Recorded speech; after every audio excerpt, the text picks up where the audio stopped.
कि हमने आज जंग जीत ली, जो बची है वो भी कल को जीत लेंगे जी कभी। आजादी का अमृत महोत्सव अगले साल यानी अगस्त 2023 तक चलेगा। देश के लिए, स्वतंत्रता सेनानियों के लिए जो लेखन, आयोजन आदि हम कर रहे थे, हमें उन्हें और आगे बढ़ाना है। गर्व है हमें कि हमने आज जंग जीत ली, जो बची है वो भी कल को जीत लेंगे जी कभी। CSC मेरी पहचान, हर शहर से मोड़ के, गांव घाट छोड़ के, आने जाने की जमीन को नए सिरे से तोड़ के लाएंगे एक नया, नई हवा का आसमां में घूम के, नया देहात सूझ के, खड़ा करेंगे एक नया हिंदुस्तान।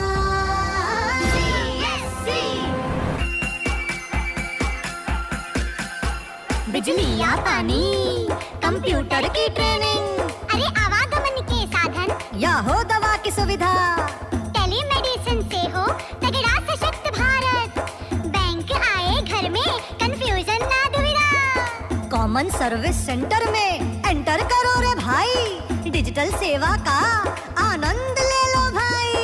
सर उठाए महिला ना हो किसी सहारे, हर गांव में है मजमा आधार में हमारे, सरकार पास जाए क्यों आम बंदा जो हो, सरकार खुद ही आए, क्या हाल चाल बोलो। हो गर्व है हमें कि हमने आज जंग जीत ली, जो बची है वो भी कल को जीत लेंगे जी कभी। CSC मेरी पहचान, CSC मेरी पहचान, CSC मेरी पहचान, CSC मेरी पहचान। मिशन कर्मयोगी। मिशन कर्मयोगी कैपेसिटी बिल्डिंग की दिशा में अपनी तरह का एक नया प्रयोग है। इस मिशन के जरिए सरकारी कर्मचारियों को उनकी सोच, अप्रोच को आधुनिक बनाना है, उनका स्किल सेट सुधारना है, उन्हें कर्मयोगी बनने का अवसर देना है। पीएम नरेंद्र मोदी की एक दूरदर्शी पहल है मिशन कर्मयोगी, एक प्रयास जिससे सरकारी कर्मचारी बन सकें एक आदर्श कर्मयोगी जो हो transparent and tech enabled, creative and constructive, जिसमें हो इमेजिनेटिव एंड इनोवेटिव की धार, जो हो proactive and polite, professional and progressive, energetic and enabling. अब सरकारी कर्मचारी रूल बेस्ड की जगह रोल बेस्ड भूमिका के लिए तैयार हो रहे हैं।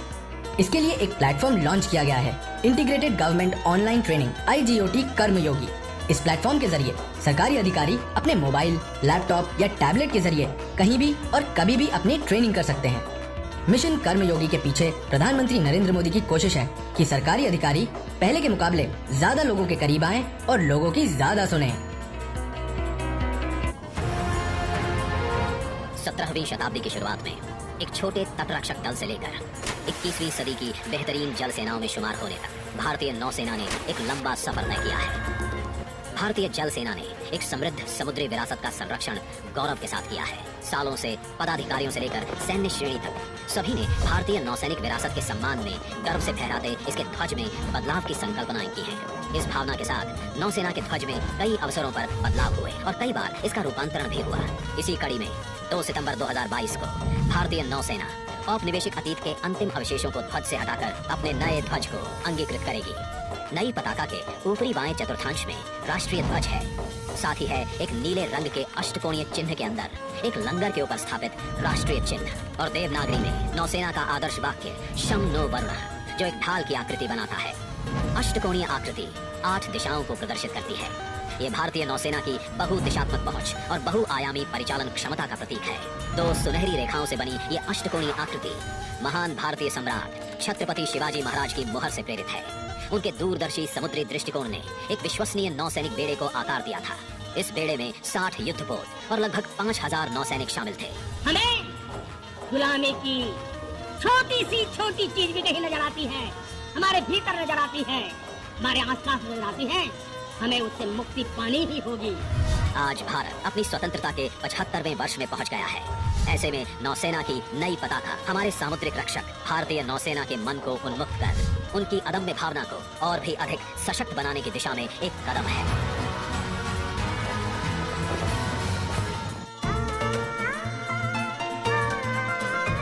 बढ़ते कदम है बेटियों के, सोच है बदलाव की, गाँव गाँव संवर गया है सोच नव निर्माण की। राम राम दादा। सुबह सुबह कहाँ चली बिटिया रानी? गाँव की तरक्की करने। ये तरक्की की हलचल है, ये तरक्की की हलचल है। मेरा भारत अब डिजिटल है, मेरा भारत अब डिजिटल है। डिजिटल इंडिया के तहत सीएससी के द्वारा गांव का स्वरूप बदल गया है। जो काम करवाने दूर शहर में जाना पड़ता था, वो सर्विसेज अब गांव-गांव पहुंच गई हैं, ताकि गांव कहीं पीछे न रह जाए। और इन्हें पूरा कर रहे हैं गांव के लोग और ऐसी सशक्त महिलाएं। मेरा भारत अब डिजिटल है। काका, हाँ बेटा, ये जश्न कैसा? आज इस गांव को 4 चांद लग गए हैं। कैसे? ये सब कृष्णा का कमाल है। अब हम पूरी दुनिया से जुड़ गए इंटरनेट के जरिए। सच? वो देखो, डिजिटल इंडिया के तहत रोजमर्रा के छोटे बड़े काम गांव-गांव से हो सकते हैं। ऑनलाइन रेलवे टिकट बुक कराना, आधार कार्ड या पासपोर्ट बनवाना, पैन कार्ड की अर्जी भरना, जमीन के कागजात या जन्म और मृत्यु प्रमाण पत्र बनवाना। एक और खुद का सेंटर चलाने का अवसर मिला और दूसरी ओर लोगों को रोजगार। लेकिन इस सेंटर को चलाता कौन है? कृष्णा। अरे भाई, ये कृष्णा कौन है? गाँव की प्रगति का श्रेय जाता है हमारी प्यारी बिटिया कृष्णा को।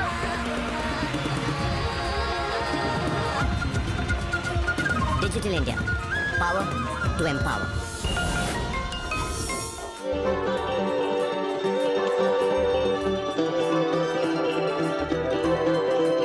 कहाँ से चल के आ गए हम कहाँ, बदले हैं मंजर, बदली है दुनिया।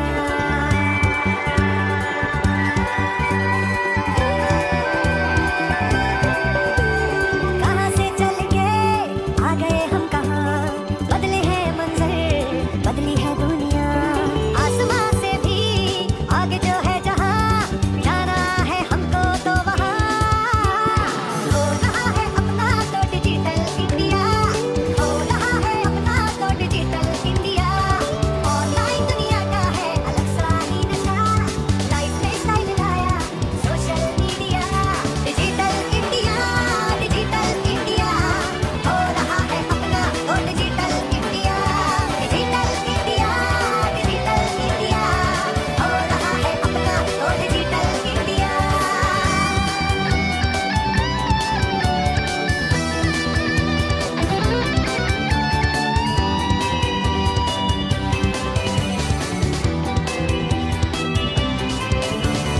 लाइन से निकल के ऑनलाइन हो गए, इंटरनेट से सब काम आसान हो गए। सिमटी है दूरियां, कम हुए फासले, आगे बढ़ने के लिए हम तो चल पड़े। छूना आकाश है, मंगल हो या चंद्रमा, खंडहर सब खाक हो गए, लग रहा सब नया। हो रहा है अपना तो डिजिटल इंडिया, हो रहा है अपना तो digital India. Digital India, digital India, हो रहा है अपना तो डिजिटल इंडिया।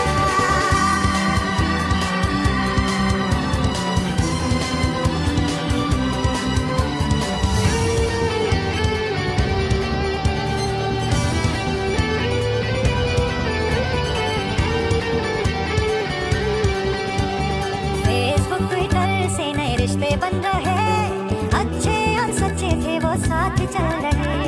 बन रहा रिश्तों का नया कारवां, उजड़े चमन आबाद हो रहे। वादों और इरादों का चला है सिलसिला, अंधेरों का दहन हो गया खिला सूरज नया। हो रहा है अपना तो डिजिटल इंडिया, हो रहा है अपना तो डिजिटल इंडिया। ऑनलाइन दुनिया का है अलग सा ही नशा, लाइफ में स्टाइल लाया social media. Digital India, digital India, हो रहा है अपना तो digital India. Digital India, digital India, हो रहा है अपना तो डिजिटल इंडिया। कारवां तो चल पड़ा है।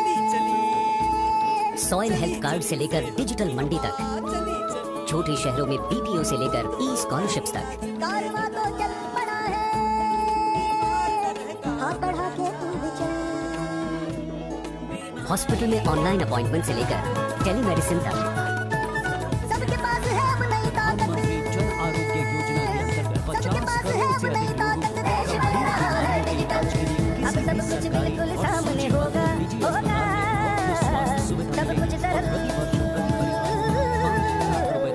बिल पेमेंट से लेकर जीवन प्रमाण पत्र तक कॉमन सर्विस सेंटर से पाएं सभी सुविधा। 1800-111-565 पर कॉल करें। प्रधानमंत्री जन आरोग्य योजना, संकल्प भारत को आयुष्मान बनाने।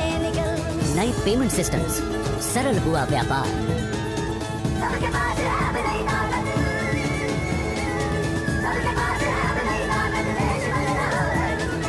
डिजिटल इंडिया, देश बन रहा है डिजिटल।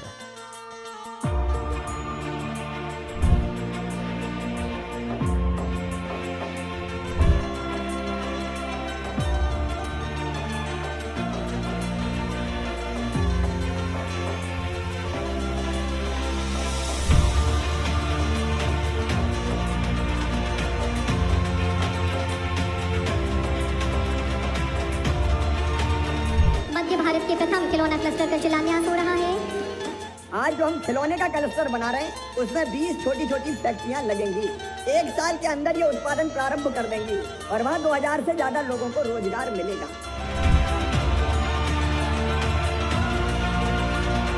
3 सितंबर को 16,000 शिक्षकों को जिनका चयन हुआ है, मैं भोपाल के हमारे जमूरी मैदान में उनको नियुक्ति पत्र देके पढ़ाने के लिए विदा करूंगा।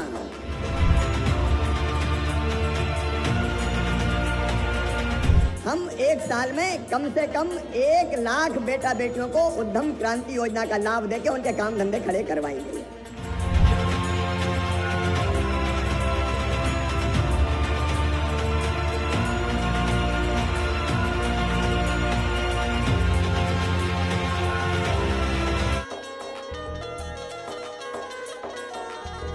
खेलूंगा मैं हाँ जुनून से, न वास्ता मेरा है सुकून से। जीत की पुकार सुनाई देती है हर धुन में, मैं खेलता हर बाजी मेहनत पसीने और खून से। न मुझको मेरी शान की फिक्र, न रोकती मुझको मेरी उम्र, बस इतनी ही चाह मेरे लहू में है, सर उठा के चल सकूं और मेरी मिट्टी को हो मुझ पे फक्र। खेलूंगा मैं हाँ जुनून से, क्योंकि वादा है मेरा मेरे खून से। बहेगी ये मेरी मिट्टी की शान में, जीत जाऊंगा या बन जाऊंगा एक अफसाना में। आज हर काम पूरा करने के बाद चलो अब समय बचाएं, थोड़ा खेल लें। इसके बजाय आओ खेले भी खिले भी। 137 करोड़ की आबादी वाला हमारा भारत दुनिया का दूसरा सबसे बड़ा जनसंख्या वाला देश है। इस बड़ी आबादी का एक बड़ा हिस्सा असंगठित क्षेत्र में दिन रात मेहनत करता है। इनकी संख्या 38 करोड़ से भी अधिक है। ये असंगठित श्रमिक, मनरेगा कामगार, प्रवासी श्रमिक, street vendor, mid day meal श्रमिक, सिर पर बोझ ढोने वाले, ईंट भट्टा मजदूर, कचरा उठाने वाले, घरेलू कामगार, धोबी, रिक्शा चालक, भूमिहीन और खेतीहर मजदूर, निर्माण, बीड़ी, हथकरघा मजदूर और आशा एवं आंगनबाड़ी कार्यकर्ता आदि हैं। यानी देश अर्थव्यवस्था की एक बड़े हिस्से की जिम्मेदारी इनके कंधों पर है, जिसे ये पूरी कुशलता के साथ निभा रहे हैं। हमें इस बात का गर्व है कि हम एक आर्थिक महाशक्ति बनने जा रहे हैं और इस मकाम को हासिल करने में इनका बहुत बड़ा योगदान है। इनके इस योगदान को देखते हुए सरकार असंगठित क्षेत्र में काम करने वाले श्रमिकों का एक डेटाबेस बना रही है। श्रम और रोजगार मंत्रालय ने NIC की मदद से एक राष्ट्रीय पोर्टल के जरिए इस डेटाबेस को एकीकृत करने का बीड़ा उठाया है। इस पोर्टल पर असंगठित क्षेत्र के श्रमिकों का रजिस्ट्रेशन किया जा रहा है और उन्हें ई-श्रम कार्ड दिया जा रहा है। इसके लिए श्रम और रोजगार मंत्रालय एवं CSC के बीच एक समझौता हुआ है, जिसके तहत CSC इस डेटाबेस को समृद्ध बनाने में मदद करेगी। CSC के 4 लाख से भी ज्यादा सेंटर्स पूरे देश की डिजिटल डिवाइड की खाई को कम कर रहे हैं। भारत सरकार के कई तरह की सेवाओं को आप VLE जनता तक पहुंचाने में अपना महत्वपूर्ण योगदान दे रहे हैं। इसके तहत आप असंगठित क्षेत्र के श्रमिकों को मंत्रालय की ई-श्रम पोर्टल पर रजिस्ट्रेशन करवाने में मदद कर सकते हैं। श्रमिकों का पंजीकरण करने से पहले आपको 3 बातों का विशेष ध्यान रखना है। पहला, पंजीकरण करवाने वाले श्रमिक की उम्र 16 साल से ऊपर और 59 साल के नीचे होनी चाहिए। दूसरा, श्रमिक इनकम टैक्स का भुगतान नहीं करता हो। और तीसरा, श्रमिक EPFO और ESIC के सदस्य न हो। अगर श्रमिक ये सभी शर्तें पूरी करते हो तो आप उनका रजिस्ट्रेशन कर सकते हैं।